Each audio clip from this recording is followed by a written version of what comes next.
What's going on, everybody? Welcome back to another video. We're nearly at the midway mark in the NHL season, and the Jets are at the top of the league, just like everybody thought they would be. Obviously, that's sarcasm. I don't think anybody really thought that the Jets would be, one of the better teams in the NHL this year. I think a lot of people thought, including myself, that they would be, maybe a wildcard team, maybe third in the Central, depending on how the Central shook out.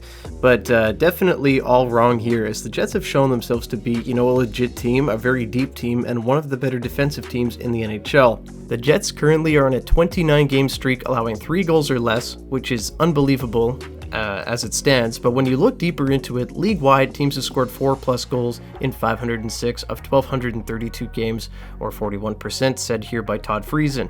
The math on that for this streak to happen is 1 in 4.6 million. That's insane. The Jets definitely one of the better defensive teams in the league this season so far, and that stat more than backs it up. They're now 26, 9, and 4, 10, 0, and 2 in their last 12. They're on a roll. This is one of the hottest teams in the NHL. I made a video earlier on this year talking about, how a lot of things are going to have to go right for the Winnipeg Jets, and a lot of things have gone right for Winnipeg. It's kind of crazy, to be honest, just the amount of things that have gone their way and just the amount of things that have happened this year that have really pushed them over the edge.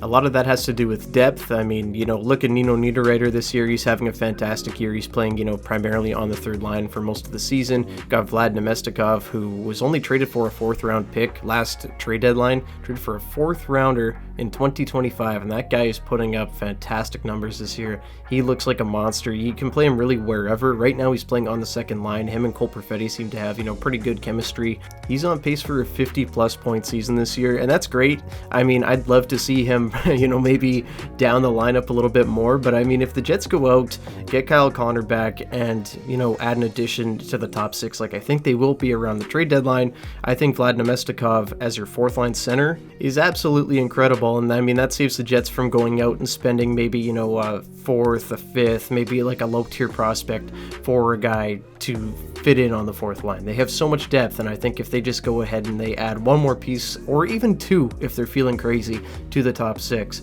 that's going to go a long way for this team. One guy that I talked about this offseason is needing to step into the Jets top 6 and be a top 6 player every single night, needing to take that next step, was Cole Perfetti, and he's absolutely done that this season.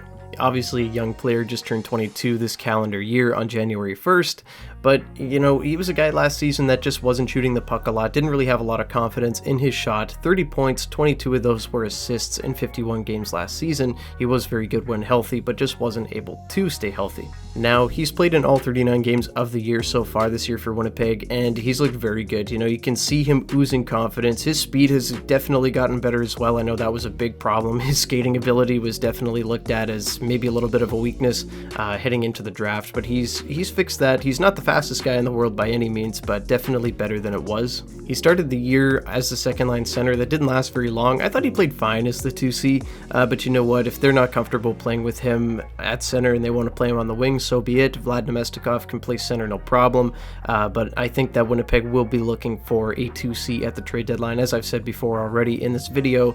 However, Cole on the wing, if that's what's working right now, then so be it. I don't see a reason that needs to change. Another surprise this year was the emergence of the defense. Josh Morrissey, Dylan DeMello, we know what they can do. They're never a problem. Those guys are awesome. They're doing exactly what we expected from them this season. A lot of the surprise comes from the bottom 4 defense last season, because a lot of them struggled last year, with the exception of Dylan Samberg. I thought that he was very good, and I thought that maybe he'd come through and take a top 4 role this year if Brendan Dillon were to struggle. Well, Brendan Dillon and Neil Pionk have actually been a fairly good pairing. Pionk's offense has definitely come down a bit this year from last year and years prior, but he's been a lot less chaotic. I mean, sometimes, yeah, he's going to get caught, he's going to pinch, he's going to screw up an assignment, but it has not been nearly as bad as it has been the last couple of seasons. He has definitely toned it down and been way more responsible this year, and I think that Brendan Dillon, he's contributing a lot to that. He's been just very calm. He's been in the right position. I don't know, he just hasn't really been doing anything insane this year. Both those guys have just taken the chaos level down about 10 notches this year and just been very comfortable, very good. They don't really allow a lot of goals against that pairing. They're just really, really solid. And then you turn it over to Dylan Sandberg and Nate Schmidt. Nate Schmidt's turned his game around a ton this year. Dylan Sandberg's looked solid all year. Not a lot of guys are talking about him in the hockey world. I know there's a lot else going on, but Sandberg's been a very nice addition to the Jets and just a very solid piece to that top 6 defense core. Definitely going to be staying there for a while. I think that he one day will turn into a top 4 defenseman. Right now he's playing more sheltered minutes, and I think that's benefited him and Nate Schmidt. Schmidt's been, definitely playing better than he was at the beginning of the year, and I'm just happy to see these guys, coming together, playing really well. And I don't know, all around, this Jets defense core really hard to play against. They're always in position and never really, running around their zone like we've been seeing in years past. Now it's time to give Connor Hellebuck his flowers. Obviously, this isn't a surprise. We all knew that he was going to be Mr. Consistent again this season. 29 games played, 20 wins, 1 shutout, 2.27 goals against average, and a .921 save percentage. He's been the backbone of the Jets, but having a great defensive team in front of him and having a Vezina caliber goaltender, it's been the biggest reason why Winnipeg's been so successful this season. They're just not allowing pucks in their own net. And I mean, they're not the most crazy offensive team ever. You've obviously got that top line of Ehlers, Scheifele, and Velarde that have been playing great since the Kyle Connor injury. But with that said, Kyle Connor's been out for almost a month now, and the Jets have just kept on rolling, honestly. I mean, this tear started right after he got hurt. And that's not to say that, Connor's just expendable or the Jets don't really need him. They definitely do. They need that goal-scoring talent on a team that doesn't really have a lot of finishing ability. Getting him in the lineup would be a big boost. I'm just not sure if he's right back on the first line immediately once he comes back. I think that the Ehlers, Scheifele, Velarde line will have to fall off if he's to get back on that top line, and I think that's fine. I mean, if the first line can do what they're doing and Kyle Connor and Cole Perfetti can team up on that second line with whoever the second line center is after the trade deadline, the Jets are looking nice, and that's a very deep lineup. Assuming that the Jets go out and trade for a top 6 forward, probably a center, and Vlad Namestnikov goes to the 4th line, as I've already talked about in this video, that's unbelievable. You've got a really scary team. So to sum it up this year, the Jets are just on fire. They're firing on all cylinders. Everybody's contributing top to bottom, next man up mentality. Even when your star player goes down in Kyle Connor, they decide to go on one of the biggest tears of the NHL season, going 10-0-2. This Jets team is special, and I know a lot of people are saying, okay, well, prove it to me that they're not going to fall off in January.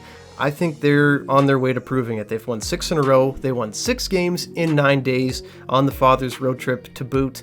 This is a very fun team, a team that I believe is better than the 17-18 team that went to that conference finals. I think the Jets can do a ton of damage in the playoffs, especially if they add, a 2C, if they go out, add a right-hand defenseman that can, move the puck at the trade deadline. I'll make a video about the trade deadline very soon, give my thoughts on who the Jets could be targeting, but that's a video for another time. To end this video, I would like to just remind everybody, and especially Winnipeg Jets fans, that the cup is not handed out in January. The vibes are high right now. It is very fun being a fan, but there's still work to do, and the job is not done. There's still more than half a season to go. With that said, I believe in this team more than any Winnipeg Jets team that I've ever believed in my life. They're in such a good spot at the trade deadline. I expect them to go swinging. We know that Kevin Cheveldayoff has been banking cap space all season long, and it seems like he's poised to make a big move or two. The Jets have the pieces to do so, and I can't wait to see what this team looks like after the trade deadline. But right now, this Winnipeg Jets team is a ton of fun. We're taking resumes if you want to hop on the bandwagon, get on before it's too late. This Jets team's rolling, and that's all I got today, guys. Leave a comment down below what you guys think about the Jets, about the season, about anything you want to talk about. Let me know down below,